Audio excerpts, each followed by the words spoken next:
Well, last night, that's Thursday, 8 p.m. Gambian time, news report emerged where the information minister, Dr. Ismaila Cisse, was in the news story explaining the derelict cars purportedly belonging to former President Yahya Jammeh were displayed.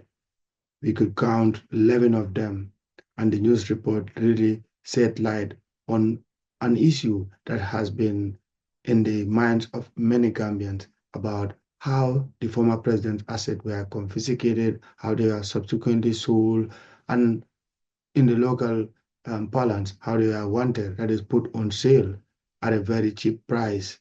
And this controversy has been raging and is still raging.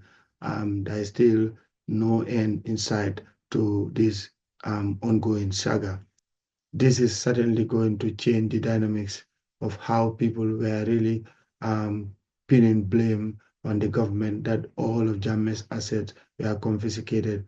But the question now remains, why now? Why didn't the government come out earlier to explain that, hey, there were some of these Jammeh assets that are still in the stores or in the garage, and now the government has decided to come out through its information minister to explain.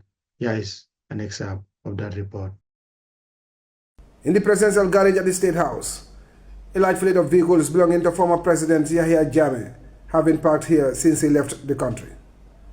As the years pass, the vehicles, once symbol of his wealth and power, are gathering dust as the government contemplates their fate.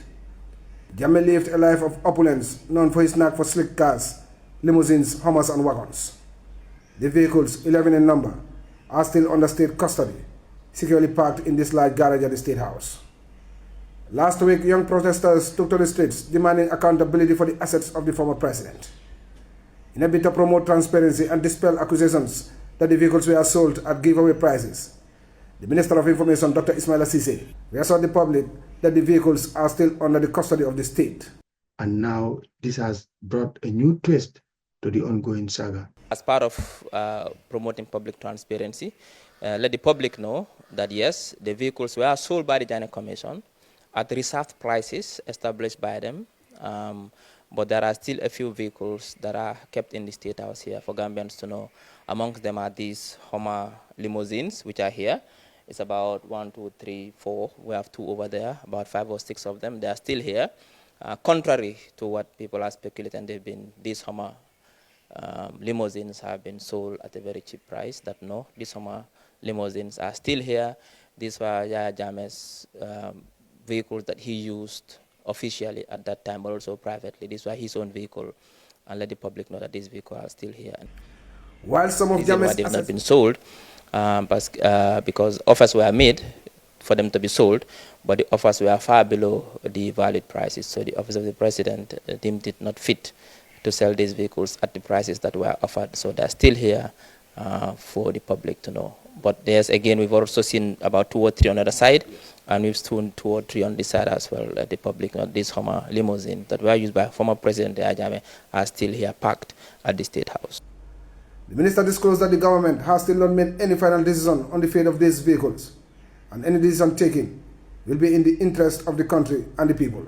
Government, with the ministerial task force set up to oversee the disposal of Jammeh's properties, will sit and make a determination as what will happen to these vehicles, but also other assets owned by Jammeh. One thing we can assure the public is that all these things will be done in a very transparent manner, so the public is brought along the way to know everything, every detail along the way as to how this government is planning to dispose of Jammeh's or former Jammeh's properties. But remember, these don't belong to Jammeh anymore. They belong to the Gambian people because they were procured, in my understanding, by taxpayers' money. So every asset that is forfeited to the state by either to the Jammeh Commission or to the court, those assets have been handed over to the Gambian people, and therefore the public must not only use them, but they must also know how they will be disposed of.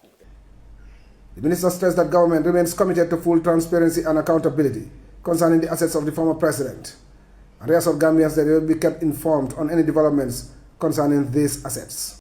This is certainly not going to quiet the noise, but it is certainly going to open up another form of debate about why now, why did the government actually waited for so long to come out and explain that on the whole, some of Jammeh'S properties are still in the garage, generally cars, so to speak. This is all what we have for you in the ongoing saga. As we promised, we are going to dig deep into this issue. My name is Ibrahim Bale, and have a wonderful time. And thank you for being here, supporting us, encouraging us, and we will continue to live up to expectation.